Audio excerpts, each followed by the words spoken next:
Alors cette vidéo, elle va forcément vous plaire. On va se poser ensemble, mes futurs leaders, et on va voir... Je vous ai fait une belle compile. Vous l'avez vu dans le titre, 18 résumés. Alors j'en ai que 15 ici, vous voyez même pas. Je regarde un peu dans le retour caméra, je crois que vous voyez même pas la taille de cette pile de bouquins, si je fais pas tout tomber. Là, comme le veut la noble expression française, qui n'a rien de noble d'ailleurs, ça vaut son pesant de cacahuètes. Et oui, vous le savez. Alors, vous êtes habitués, hein, vous aimez les résumés de livres. Je suis peut-être l'une des chaînes YouTube où il y a le plus de résumés de livres aussi, enfin en tout cas autour de la communication, etc. Je vous ai jamais fait de résumé sur des bouquins sur la finance, sur la productivité, sur le développement personnel, même si j'en ai traité quand même quelques-uns. Je crois, il faudrait que l'un d'entre vous se dévoue pour tous les autres et compte le nombre de résumés qu'il y a sur cette chaîne YouTube depuis 6 ans maintenant, mais je crois qu'il doit bien y en avoir entre 50 et 100. Et aujourd'hui, je vous propose une compilation de 18 livres qui ont changé ma vie à tout jamais. C'est pas un titre accrocheur parce que des livres de développement personnel, j'ai dû en lire en format papier 120. Maintenant, je suis passé au roman, au classique de la littérature française, donc je ne lis même quasiment plus de développement personnel. Et puis, j'en ai lu une bonne cinquantaine en format numérique, lu, hein, pas écouter des résumés sur Audible ou sur Cooper. Donc, forcément, j'ai un bon retour à vous faire. Et parmi tous ces livres, j'en ai choisi uniquement 10%, j'en ai choisi que 18 pour vous offrir au sein de cette vidéo mon top 10, si vous n'avez jamais lu de livre de développement personnel, mon top 18 plutôt, des meilleurs livres qui pourront changer votre vie. Et pour chacun d'entre eux, je ne vais pas juste vous dire achetez ce bouquin, achetez celui-ci, achetez celui-là, je vais vous dire aussi quel est le principe fondamental que j'ai retenu, et on commence avec la base de la base. Vous voyez qu'il y a même des petits post-it. À l'époque, je mettais des post-it, je surlignais les éléments. Comment se faire des amis de Dale Carnegie. Alors certains disent Carnegie, certains disent Dale, peu importe. En tout cas, ce monstre et ce monument, c'est un des premiers bouquins de développement personnel que j'ai lu. Et il m'a ouvert les yeux sur beaucoup de choses en communication, mais le principe, si je devais en sortir qu'un seul, c'est le principe d'écoute, offrir de l'écoute aux autres. Et c'est vraiment grâce à cet ouvrage que j'ai compris que l'écoute était énormément sous-cotée en communication, en conversation, et que apporter de l'écoute aux gens, apporter vraiment une écoute profonde, sincère, s'intéresser réellement aux autres, c'était le meilleur moyen d'être charismatique en société et de créer des échanges riches, des échanges sincères et des échanges qui sont efficients. Je pense que vous le connaissez tous, donc on ne va pas plus s'étaler sur le sujet. Le deuxième bouquin, c'est mon coup de cœur de l'année. Il y a eu le Covid en 2022. Je crois que c'est mon coup de cœur de l'année 2019, voire de 2020. Je ne sais plus en quelle année je l'ai lu. C'est La stratégie du caméléon de Elodie Mielzarek. J'en ai fait un très bon résumé YouTube. Et c'est un livre sur lequel je m'appuie souvent lorsque je fais des coachings parce que je vais m'appuyer notamment sur un très bon quiz qu'il y a au tout début de cet ouvrage et puis je vais m'appuyer aussi sur les 4 sémiotypes dont Elodie Mielzarek parle dans cet ouvrage. Parce que, vous le savez, pour analyser la personnalité des gens, il y a beaucoup de tests différents. Il y a le test des 4 couleurs, bleu, jaune, rouge et vert. Là, Elodie Mielzarek, elle s'appuie sur 4 personnalités qui ont à chaque fois 2 facettes, conquérant, syntonique, pragmatique, vigilant, et c'est notamment quelque chose que j'évoque dans ma formation Aisance illimitée. Ensuite, troisième ouvrage, un très bon livre aussi, Persuasion. Et celui-là, vous ne pourrez plus l'acheter, il n'est même plus en vente, de Robert Cialdini. J'avais vu cet ouvrage parce qu'à l'époque, il y avait quelqu'un qui faisait des vidéos sur le marketing et le business. C'était Jean-Luc Monteagudo, qui s'est ensuite renommé Jack, qui maintenant fait du chant et qui a percé dans la musique parce qu'il avait un très bon talent là-dessus, qu'il a beaucoup travaillé d'ailleurs. Et il avait parlé de ce bouquin, il y a de ça maintenant 3-4 ans, le principe de persuasion. Lui, il en parlait dans l'aspect marketing-vente, c'est-à-dire comment influencer son prospect avant même d'échanger avec lui, avant même de discuter, avant même d'être sur un appel de vente. Mais je me suis rendu compte que même en communication, c'était un principe qui était ultra puissant. En bref, posez-vous simplement la question, si vous voulez comprendre ce qu'est la persuasion, comment je peux influencer mon interlocuteur avant même d'ouvrir la bouche? Qu'est-ce que je peux faire? Donc là, par exemple, comment je peux vous influencer à travers cette vidéo? Déjà par rapport à ma tenue vestimentaire, par rapport au décor, par rapport aux couleurs, par rapport à la lumière, par rapport à l'ambiance, par rapport au son. Je vais essayer de retoucher tous ces éléments pour faire en sorte de créer un climat qui est propice justement à regarder cette vidéo, une certaine ambiance dans laquelle vous vous sentez à l'aise. Si derrière il y a un petit buste, un très beau buste même, de Napoléon, si vous suivez cette chaîne YouTube, que vous aimez le développement personnel, la communication, si vous êtes comme moi et que vous kiffez l'histoire, forcément vous allez être sensible à cet élément de déco. Si j'avais une chaîne YouTube sur un tout autre sujet, sur la gastronomie ou sur autre chose, forcément, j'aurais mis d'autres éléments de décoration derrière. Donc, tous ces petits éléments peuvent influencer l'interlocuteur en vidéo, mais tous ces éléments peuvent aussi influencer un interlocuteur en physique. Posez-vous simplement la question, comment, avant de me présenter, avant de discuter avec quelqu'un, je peux faire en sorte d'influencer cette personne? En lui envoyant un SMS avant de le voir, en lui envoyant un mail avant de le voir, en l'invitant dans un endroit précis qui lui rappelle une certaine ambiance, avec certains éléments dans le décor. Bref, vous m'avez compris, c'est le principe de persuasion. Ensuite, quatrième ouvrage, c'est aussi un très bon bouquin, et d'ailleurs j'aurais dû prendre un petit verre d'eau, parce que cette vidéo risque d'être un petit peu longue, elle risque de durer bien 30 minutes, surtout si j'ai des anecdotes à vous raconter. Le quatrième ouvrage, c'est Vendre de Jordan Belfort. Alors cet ouvrage, il me permet de comprendre les bases de la vente, il permet aussi de comprendre la méthode Straight Line sur la vente et la négociation. Si j'ai qu'une seule chose à retenir et à vous transmettre de cet ouvrage, c'est que concrètement, pour signer un deal, pour conclure une vente, pour influencer quelqu'un, il y a un principe phare, c'est la confiance qu'il va vous accorder. Quelle que soit l'objection que la personne va émettre, j'ai pas le temps, j'ai pas le budget, je dois y réfléchir, je dois en discuter avec Pierre, Paul ou Jacques, c'est juste parce que la personne ne vous fait pas suffisamment confiance. Si elle vous fait confiance, elle sautera le pas. Si elle ne vous fait pas encore confiance, elle trouvera des excuses, elle formulera des objections. Donc que ce soit vous faire confiance à vous, que ce soit faire confiance à votre marque, que ce soit faire confiance aux produits, aux services que vous allez lui proposer, bref. Une seule chose à retenir de cet ouvrage, même si il est très très riche en conseils sur la négociation et sur la vente. Cinquième ouvrage, L'art d'avoir toujours raison de Schopenhauer. 2 € le bouquin, pour en gagner des milliers, je pense, parce que lorsque vous avez lu ce livre, vous devenez un maître dans l'art d'avoir toujours raison, mais vous devenez très très bon aussi en négociation, en argumentation, en débat.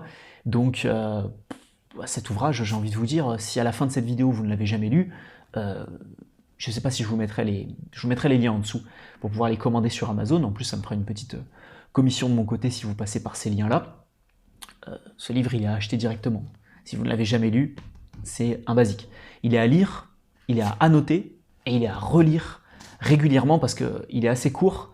Il y a des exemples quand même à l'intérieur, mais beaucoup de personnes oublient les principes qu'il y a à l'intérieur pour justement débattre avec quelqu'un. Donc c'est un livre que vous pouvez relire presque tous les ans ou tous les 2-3 ans, ça ne vous fera pas de mal, au même titre que le tout premier, Comment se faire des amis. 6e ouvrage, Qui sont ces couples heureux, un livre sur comment gérer les conflits, comment bien communiquer en couple.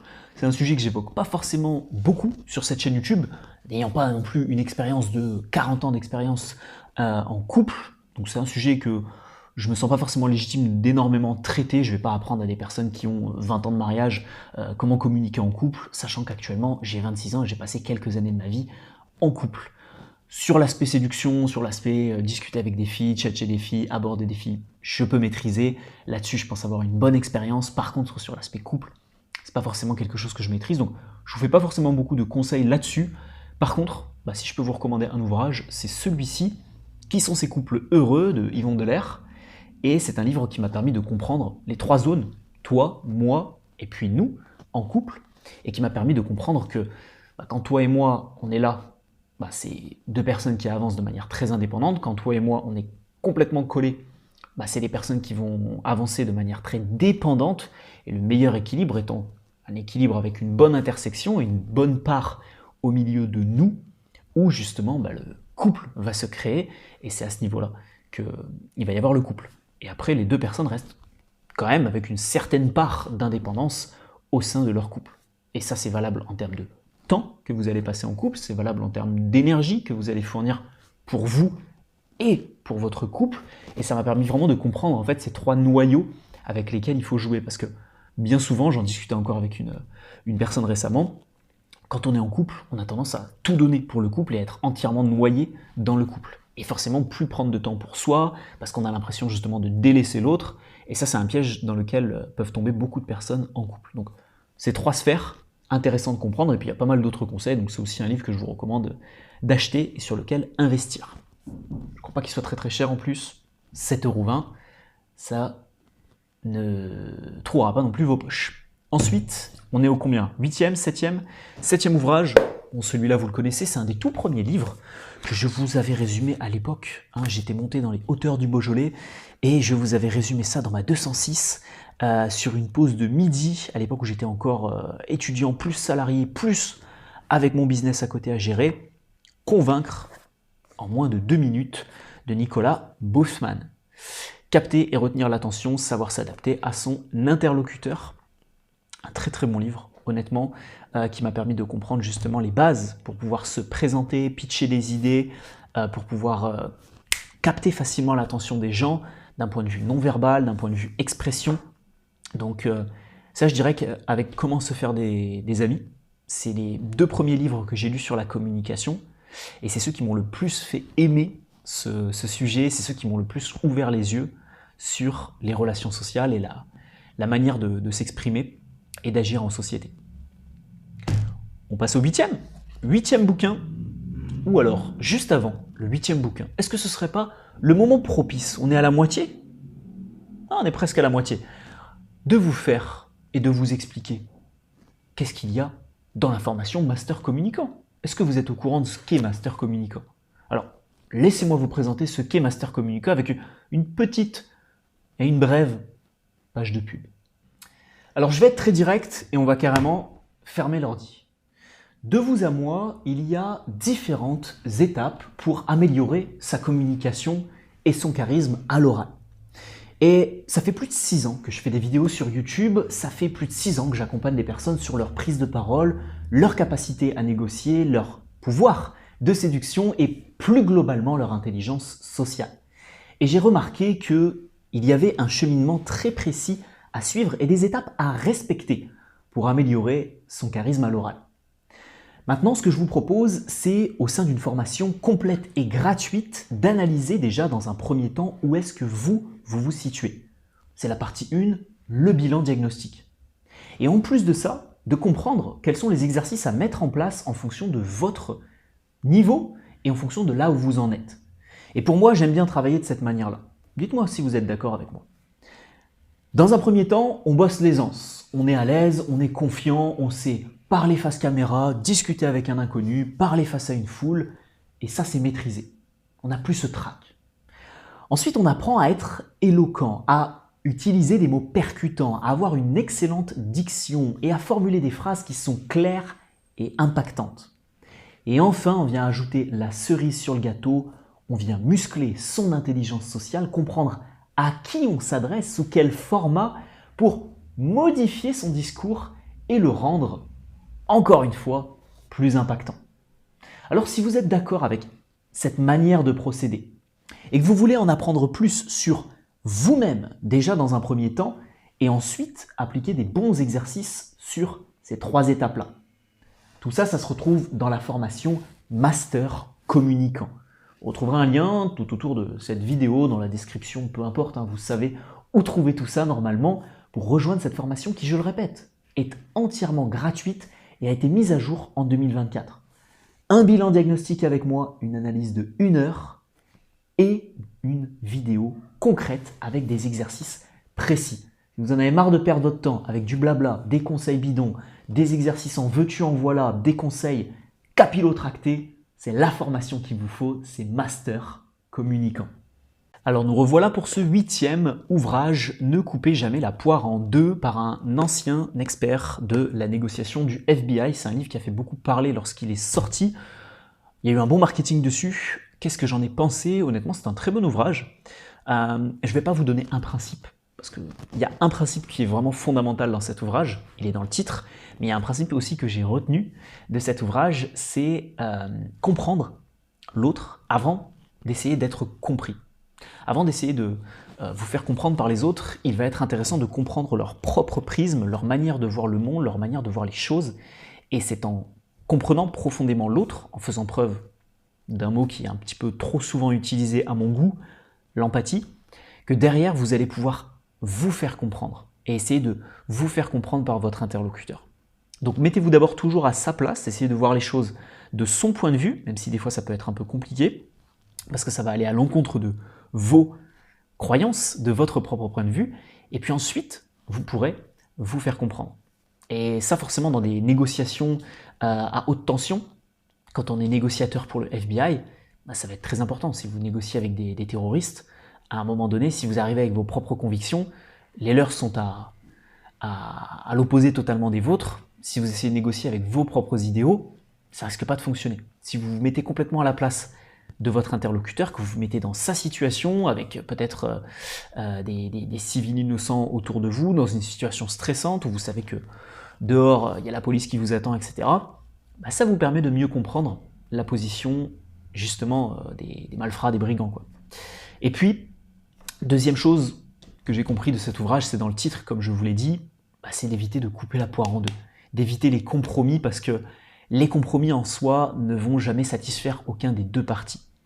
Donc évitez les compromis, évitez de baisser vos prix par exemple, quand quelqu'un essaie de négocier avec vous, restez sur le prix fixe et augmentez plutôt la valeur perçue aux yeux de votre interlocuteur, parce que en baissant le prix, vous allez du coup faire une concession là-dessus.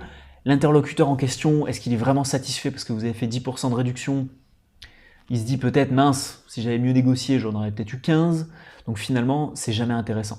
Si vous lui dites non, le prix est fixe, et que vous augmentez la valeur perçue, ou que vous offrez quelque chose en bonus, bah là, il peut être bien plus content. Et puis là, il n'aura pas justement cette sensation d'avoir pu tirer un petit peu plus vers lui la couette. Donc, ne coupez jamais la poire en deux. N'essayez pas trop de chercher des compromis, mais pensez plutôt valeur perçue. Ensuite, 9e ouvrage, on est encore, et on revient sur le sujet du couple ou de la séduction, parce que ce livre est valable dans les deux cas, les 5 langages de l'amour de Gary Chapman. Alors ça, c'est un grand essentiel. J'ai découvert cet ouvrage grâce à Road to Condor, qui en avait parlé dans une vidéo. C'est un livre qui l'a énormément marqué, donc moi je connaissais pas à l'époque.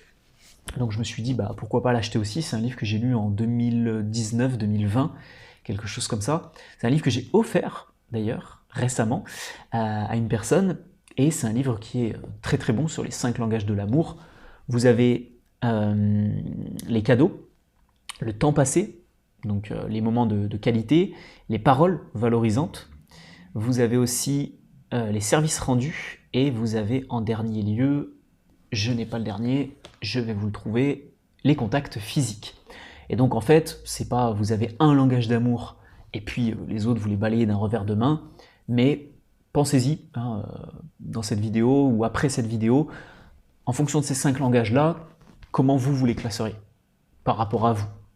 Et il y a deux choses, il y a comment vous avez besoin de ces langages d'amour-là, mais comment vous exprimez aussi votre amour, ça peut être deux choses très différentes. Vous êtes peut-être très sensible au contact physique, vous aimez énormément les rapports sexuels, les câlins, etc. Donc être au contact des autres, mais quand vous exprimez votre amour, c'est peut-être avec des services rendus. Vous rendez service à énormément de monde. Encore une fois, c'est valable en couple, c'est valable en famille, entre amis, peu importe. C'est vraiment l'amour au sens assez large. Donc très très bon bouquin qui vous fera découvrir beaucoup de choses sur comment exprimer l'amour et comment le recevoir également. 10e ouvrage, on passe sur de l'influence, on revient sur le sujet de la négociation, le grand classique influence et manipulation. Un livre honnêtement que je trouve un peu surcoté. Je ne sais pas ce que vous en pensez, dites-le moi dans les commentaires. Est-ce que vous avez lu cet ouvrage? Je pense que oui. Et dites-moi ce que vous en pensez, parce que il n'y a que 6 principes à l'intérieur, principe de rareté, principe de preuve sociale, etc. Mais je trouve qu'il est mal écrit. Alors là, vous allez peut-être me tomber dessus dans la barre des pouces rouges. De toute façon, c'est plus visible, donc peu importe. Mais je trouve que c'est un livre qui est mal écrit parce que c'est un livre, c'est un pavé à chaque fois. Il y a que 6 principes et c'est à chaque fois un pavé. Chaque principe, je trouve les autres ouvrages mieux rédigés, mieux écrits, un petit peu plus pédagogues. Bon, c'est peut-être parce que c'est un livre assez ancien, mais en tout cas c'est un livre que je mets dans mes incontournables parce qu'il vous fera découvrir 6 clés essentielles, 6 règles d'or de l'influence et de la négociation. On passe ensuite à un ouvrage qui n'est pas spécialement dédié à la communication, mais qui est un très très bon livre aussi. C'est le 11e de ma liste. C'est un livre qui vous permettra de rentrer dans la pleine conscience, dans le moment présent en communication. C'est un livre qui pour moi est assez important, je l'ai lu en plus juste après une rupture, c'était au moment du Covid en plus. Alors je l'ai lu dans les meilleures conditions possibles, d'un point de vue spirituel. Eckhart Tolle, Le pouvoir du moment présent. C'est un livre qui est assez intéressant pour les personnes qui sont toujours un petit peu comme moi dans le futur, dans les projections, dans les objectifs, dans les choses comme ça. Si vous êtes assez proactif dans votre vie, que vous prenez les choses en main, souvent vous allez être dans des projections, dans des objectifs. Et ce livre vous permettra de revenir au moment présent. Et je pense qu'en communication, pour être bon, pour être charismatique, c'est important justement d'être dans le moment présent, d'être éveillé sur la situation, sur l'environnement, sur votre interlocuteur, d'être vraiment avec lui pour l'écouter, pour lui apporter une écoute active, une écoute profonde, et puis quand vous communiquez, d'être vraiment là. Pas, de parler à la caméra et puis de penser à autre chose en même temps. C'est ce qui fera aussi que vous allez pouvoir dégager plus de charisme. Donc, Le pouvoir du moment présent, un très bon bouquin que je vous recommande à la lecture. On passe ensuite au 12e ouvrage, La vérité sur ce qui nous motive, de Daniel Pink, un livre que j'ai lu aussi à mes débuts, et c'est un livre qui m'a permis de comprendre comment fonctionne la motivation. Alors de base, c'est un livre que j'ai acheté pour moi, pour être plus motivé, pour comprendre le principe de constance dans la régularité, dans le travail, dans la productivité. Mais je vous le mets dans ce top 18, qui pourtant est un top 18 sur la communication, parce que c'est un livre qui m'a permis de comprendre ce qu'on appelle les motivations intrinsèques et extrinsèques aussi. Mais surtout les motivations intrinsèques. Et c'est un livre qui m'a permis de comprendre que, par exemple, dans le milieu professionnel, le salaire, c'est une motivation externe, extérieure. C'est-à-dire, on va te donner de l'argent, c'est bien. Mais l'accomplissement personnel, la fierté du travail, le travail bien fait, l'épanouissement. Je discutais encore une fois avec quelqu'un récemment, parlait de son boulot, et en fait, la personne travaille dans un hôtel qui plus est un très très grand hôtel, et donc il y a un spa à l'intérieur. Et forcément, les personnes qui sont à l'intérieur, des grandes fortunes, des personnes qui ont pas mal d'argent et qui sont, alors pour certains respectueux, pour d'autres pas du tout, mais en tout cas des personnes qui ont une certaine tension. Donc forcément, quand ils vont au spa, elles ressortent du spa, c'est pas juste je vais me faire masser, je vais au spa, je vais dans un bain, etc. C'est vraiment toute une expérience dans ce genre de lieu. Et en fait, je pense que dans son métier, un des plus beaux cadeaux que son métier lui offre, c'est pas le salaire, c'est pas le fait de travailler dans un bel endroit, parce que tout ça, c'est des motivations extérieures, mais au contraire, c'est tout ce qui est humain. C'est vraiment de voir les personnes peut-être un peu tendues qui arrivent au début de l'expérience et puis qui après repartent, sont totalement détendues, ont laissé tous leurs problèmes couler. Et ça, c'est vraiment une motivation profonde. Et ça, c'est une motivation intrinsèque. Et c'est ça que l'auteur évoque. Et je pense que pour faire passer à l'action quelqu'un, pour motiver quelqu'un, pour faire en sorte de rester aussi motivé soi-même, aller chercher des motivations qui sont intrinsèques, qui sont profondes, qui vont rester sur la durée, je pense que c'est le meilleur moyen de pouvoir être constant dans son travail et aussi d'être assez accompli. C'est pour ça d'ailleurs que tous ceux qui font du business, mais qui cherchent uniquement que le profit, uniquement l'argent, c'est généralement pas des businessmen qui prospèrent sur la durée. Ils peuvent gagner énormément d'argent, mais c'est assez temporaire, c'est assez feu de paille, comme on dit. Par contre, ceux qui vont avoir un réel accomplissement, qui vont créer de nouveaux marchés, répondre à des besoins profonds, changer profondément la vie des personnes, c'est-à-dire tous ceux qui vont travailler dans des domaines, les domaines médicaux, les domaines, etc. Là, c'est là où on peut vraiment avoir un accomplissement profond. Quand on est assureur, quand on travaille dans l'immobilier, la plus-value qu'on offre à ses clients, c'est pas énorme. Vous mettez en location un appartement, quand vous êtes agent immobilier, pas quand c'est votre propre appartement, parce que quand c'est votre propre appartement, vous pouvez par exemple être fier de pouvoir loger une famille, de pouvoir loger des personnes, ça peut être intéressant. Mais quand vous êtes agent IMO, que vous mettez une annonce, que vous le vendez, que vous prenez 500, 1000, 1500 euros de commission là-dessus, la plus-value que vous avez apportée, désolé pour tous les agents IMO qui regardent cette vidéo, mais elle n'est pas énorme. Sauf cas exceptionnel, tous ceux qui sont dans le luxe, tous ceux qui vont vraiment créer une expérience pour l'achat de propriétés, de biens, etc. Là, il y a une vraie plus-value. Mais tous ceux qui gèrent des petits appartements T1, T2, T3, honnêtement, la plus-value, elle n'est pas énorme, les gars. Donc, le pouvoir du moment présent, pardon, pas le pouvoir du moment présent, la vérité sur ce qui nous motive, un très très bon bouquin sur les motivations intérieures. Ensuite, on poursuit avec Made to Stick, un livre que j'ai lu en format PDF. Je vous en ai d'ailleurs fait un résumé. Je vous en ai fait un résumé par mail. Et oui, j'offre des résumés par mail, mais pour ça, il faut être inscrit à la formation Master Communicant pour être dans la newsletter. Donc, après cette vidéo, je compte vraiment sur vous pour aller checker cette petite formation. Made to Stick, le but, c'est de rendre un message collant, un message percutant, un message qui va être retenu, et pour ça, il y a un principe simple, c'est qu'il soit justement simple, inattendu, concret, crédible et émotionnellement fort. Et si le message que vous avez à transmettre respecte cette petite charte de 5 éléments, surtout le côté simple et surtout le côté émotionnel, alors il devrait coller avec votre interlocuteur. Donc Made to Stick, un livre en anglais, mais un livre que je me devais, parce que je l'ai lu récemment, de mettre dans ce top 18. On poursuit avec un livre que j'ai lu aussi il y a un petit moment, qui d'ailleurs s'est déchiré, la reliure moyen les gars. Qui est-ce qui a fait ça? Flammarion? Ça m'étonne pas. Non, je sais pas, je connais pas cette maison d'édition, enfin je la connais que de nom.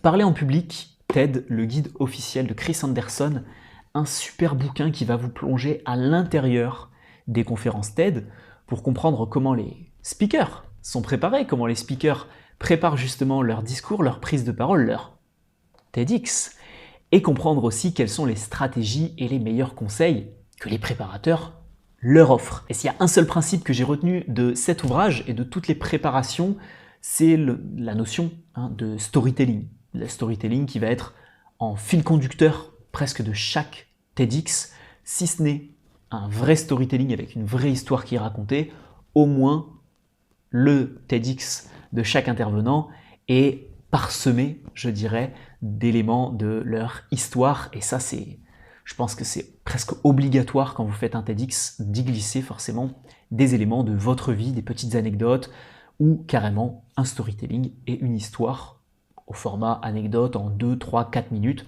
parce qu'un TEDx, je crois que ça dure 20 minutes tout pile. Ensuite, pour le 15e ouvrage, on est sur Les mots sont des fenêtres.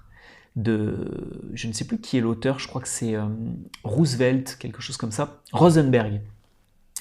Rosenberg et Les mots sont des fenêtres, c'est un ouvrage que j'ai fortement apprécié parce qu'il vous permet de comprendre la communication non violente, il vous permet de comprendre surtout la communication sans jugement. Alors c'est un livre qui m'a permis de répéter un conseil qui est notamment dans le tout premier, Comment se faire des amis, c'est-à-dire que le jugement, les préjugés, le jugement sur ce que va dire autrui, honnêtement, avec l'expérience, avec le temps, plus vous pensez connaître les gens, plus vous pensez pouvoir poser des hypothèses sur les choses qu'ils vont vous dire, etc., plus vous vous rendez compte que... Alors, je mets des pincettes là-dessus. Pour les gens simples, ça fonctionne, vous pouvez mettre des hypothèses, elles sont validées par la suite. Par contre, il y aura toujours de la nuance à apporter à votre hypothèse, et surtout, des fois, les gens vont à l'encontre des préjugés que vous pouvez avoir sur eux. Donc évitez un maximum les jugements trop hâtifs, surtout lorsque vous venez de rencontrer quelqu'un. Soyez ouvert à ce niveau-là, et ça vous pourrez justement, si c'est quelque chose que vous avez du mal à développer, vous pourrez le développer grâce au livre « Les mots sont des fenêtres » ou bien « Ce sont des murs », le titre complet. Ensuite, 16e ouvrage, on arrive quasiment à la fin, il m'en reste 3, oui parce qu'il y en a encore un au format PDF. L'art subtil de séduire. On aura eu un bouquin sur le couple, 2 bouquins sur la séduction, je crois, quelques livres négociation, et puis quelques livres aussi prise de parole. Mais celui-ci, c'est un livre un petit peu spécifique parce que à l'intérieur, vous avez des conseils et vous avez surtout des anecdotes. Et honnêtement, c'est un livre, quand je vous disais que précédemment, Influence et manipulation, c'est un livre que j'ai pas forcément apprécié lire parce que il est assez solide. Celui-ci, mais il se lit comme du petit lait. Donc, L'art subtil de séduire, attirer les femmes avec honnêteté, de Mark Manson, qui est d'ailleurs l'auteur de, vous avez sûrement lu, L'art subtil de s'en foutre. Et c'est un livre pour comprendre justement comment être un homme attirant, sans mensonge, sans manipulation. Vous savez, sans toutes ces techniques qu'on peut voir dans le livre de Robert Greene sur séduire. Je crois que c'est ça le titre du livre, oui. Donc là, c'est un livre avec plus d'honnêteté, plus de richesse. Et le conseil que j'ai retenu de ce livre, c'est le principe de vulnérabilité. Parce que bien souvent, dans d'autres livres sur la séduction, qu'est-ce qu'on vous apprend? On vous apprend à être un manipulateur, on vous apprend à essayer un maximum de ne laisser transparaître aucune émotion, d'avoir justement cette carapace, peut-être même d'avoir une double personnalité dans un certain sens, alors que là, l'auteur nous donne certaines stratégies, mais il nous donne surtout le principe de vulnérabilité, qui est un principe que je trouve très intéressant en séduction, en négociation, mais également en communication au quotidien. En fait, le principe de vulnérabilité, c'est quoi? C'est le fait de montrer, certes, un certain leadership au quotidien, avec des notions un peu comme, vous savez, dans le livre Power de Robert Greene, où on a l'impression que rien ne peut vous toucher. Vous êtes inarrêtable, quoi qu'il puisse se passer dans votre quotidien, vous restez assez stoïque d'un point de vue émotionnel, quoi qu'il se passe dans votre quotidien, vous trouvez des solutions d'un point de vue pragmatique, donc on a l'impression vraiment que vous êtes un homme solide et que vous tenez la baraque. Mais, grâce au principe de vulnérabilité, vous allez admettre quelques défauts dans votre personnalité. Et ça va créer un lien avec votre interlocuteur. Si je vous dis par exemple que honnêtement, en pleine mer, et même dans l'eau tout court, je ne suis pas hyper à l'aise. Je sais à peu près nager, mais après quelques mauvaises expériences aquatiques, je dirais, et puis une capacité de natation qui n'est pas non plus énorme, même si j'en ai fait pendant 1 an quand j'étais plus jeune, je ne suis pas forcément quelqu'un qui est extrêmement à l'aise dans l'eau. J'ai pas forcément peur des fonds marins, j'ai pas forcément peur de quoi que ce soit, d'autant plus que j'habitais à Annecy, donc le lac est suffisamment clair pour qu'on puisse voir ses pieds, mais je suis pas forcément quelqu'un qui est ultra à l'aise dans l'eau. Et ce petit défaut, justement, pourrait créer une connexion avec vous. Parce que si vous avez le même problème que moi, justement, ce principe de vulnérabilité vous permet de créer une connexion entre vous et moi. Et même si vous n'avez pas ce problème-là, si dans 3 jours vous rencontrez quelqu'un qui a des difficultés justement dans l'eau, parce que, je ne sais pas, vous êtes prof de wakeboard ou quelque chose comme ça, eh bien peut-être que vous allez vous rappeler cette vidéo. Donc ces petits éléments très très simples vous permettent de créer une connexion avec votre interlocuteur. Et le principe de vulnérabilité, il est efficace en communication, il est très pertinent et très percutant en vente. Par exemple, vous admettez des problèmes dans vos services ou vos produits. Moi, je pourrais très bien dire, oui, si vous achetez une de mes formations, je ne vais pas être tous les jours derrière vous, à vous réveiller le matin et à vous dire « Alors, est-ce que tu as discuté avec de nouvelles personnes aujourd'hui? Comment ça s'est passé ta communication aujourd'hui avec les autres ?» Est-ce que je forme plus de 300, 400 élèves à l'année? Je ne peux pas non plus être derrière chacun tous les jours au quotidien. Donc ça, c'est peut-être un défaut qu'il y a dans mes formations. En même temps, est-ce que c'est ce que vous attendez en achetant une formation? Non. Par contre, si vous prenez du coaching avec moi, là, je vous garantis que je vais être derrière vous au quotidien. Mais ça, c'est un autre sujet. Donc, vous pouvez admettre des petits défauts comme ça qui peuvent être présents dans des produits, des services que vous vendez. Et là où c'est ultra efficace, c'est en séduction. Parce que c'est un peu attendrissant, des fois. Vous avez quelqu'un qui, en face de vous, a l'air vraiment très très solide, et puis vous vous rendez compte qu'il a quelques difficultés sur certains éléments. Par exemple, il n'est pas très bon en ski, il n'est pas très bon en natation, il n'est pas très bon dans ceci, il n'est pas très bon dans cela, il est un peu maladroit. Et ça a un petit côté attendrissant.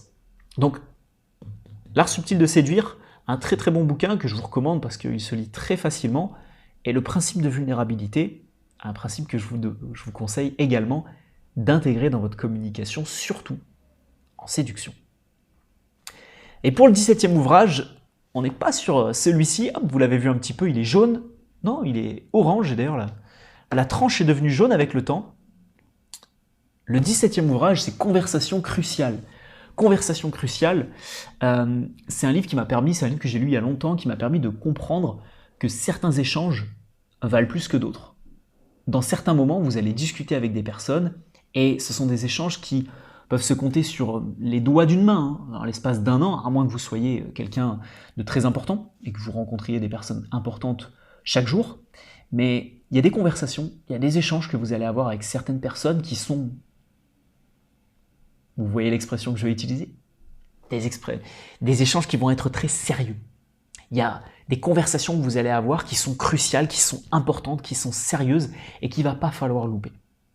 Et c'est dans ces moments-là, sur un entretien d'embauche, sur un emploi que vous allez garder pendant 3, 4, 5 ans, en date avec une fille de très très haute valeur ou avec un gars de très très haute valeur aussi, où vous sentez que là ça a de l'importance parce qu'il pourrait, ça pourrait déboucher sur une très très belle relation, voire la relation, ou dans des conversations avec des personnalités, avec des deals, sur des choses importantes, un rendez-vous chez le banquier, un rendez-vous chez le notaire, etc.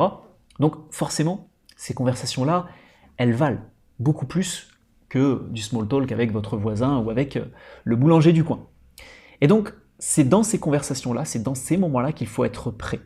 Et c'est grâce à toutes les petites conversations que vous avez au quotidien que vous pouvez vous préparer pour ces moments-là. Et ça, je l'ai compris notamment dans Conversation cruciale. Et on passe, mes futurs leaders, au dernier livre, au 18e livre qui a profondément marqué ma vie, ça va être celui-ci, L'art du pitch de Oren Klaff. Alors je tiens à m'excuser parce que c'est la seule vidéo YouTube que j'ai laissée et qui a un petit peu sauté en termes de vidéo. J'en ai fait un résumé YouTube, mais malheureusement la qualité de l'image, je ne sais pas pourquoi, ça a sauté sur YouTube. Je ne crois pas que c'était comme ça à l'exportation. Et au tout début, donc il y a dû y avoir un bug. Je vous referai peut-être un résumé complet de cet ouvrage.